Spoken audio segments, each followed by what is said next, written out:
ખમા એક ડંગડાની દેવ છું હે એક ઝાલા વાઘરીનું ધરમ છું હે હે માલના મંડાણની કાળી નાગણી છું હે 1372 વર્ષે વળાકો કર્યો એ મેલડી છું હે જગતની દેવના હવન થાય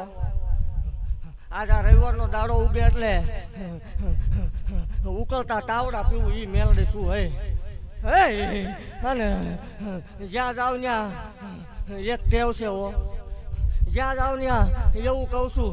જાહેર બોલું છું દુનિયા વસાળે બોલું છું આ લાઈવમાં બોલું છું કે જગતની માલપા કોઈ એવું કરતું હોય મેલડી નો હોય મેલડી ભૂવા ન હોય એને કોરાન પાદર સુધી ધક્કો કરાવો જગતની માલપા કોઈ એવું કરતું હોય આ ભૂવા ખોટા આવું બધું દાખલા ને આવું ખોટું એને કોરા સુધી મોકલો આ રાત છે રાતે તો તારોડિયા દેખાય ભલામણા ટેસ્ટિંગ કરવા હામો બેન જો ધોળા દિયા માળના મંડાણમાં તારોડિયા નો દેખાડું તે માળ વાળી મટી જાવ